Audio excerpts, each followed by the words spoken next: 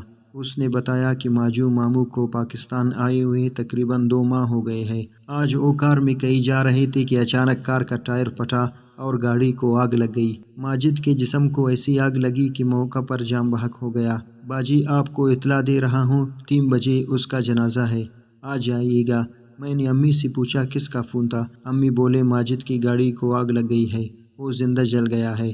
فوراً ہی میرے آنکھوں سے آنسو جاری ہو گئے۔ میں دوڑ کر کمرے میں گئی، اللہ کے کلام کو سینے سے لگایا اور کہا یا اللہ تیرا لاکھ لاکھ شکر ہے، تو نے دنیا میں ہی مجھے انصاف دے دیا۔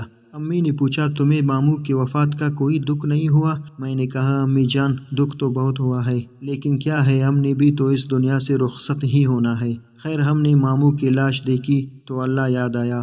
6 فٹ کا جوان جل کر راکھ ہو چکا تھا۔ وہاں کے لوگوں نے بتایا آخری وقت میں چیخ چیخ کر معافیا مانگ رہا تھا۔ میرے خیال میں اس نے جو کچھ میرے ساتھ کیا تھا، میرے ماں کی بھروسے کا خون کیا تھا، اور پھر قدرت نے اس کا وہ بدلہ لیا کہ وہ آخری وقت میں مجھ سے معافی بھی نہ مانگ سکا۔ آج تک میرا اسے معاف کرنے کا دل نہیں چاہتا۔ آپ کیا کہتے ہیں، کیا مرے ہوئے انسان کو معاف کر دینا چاہیے یا پھر اسے اس کی سزا ملتے رہنا چاہیے؟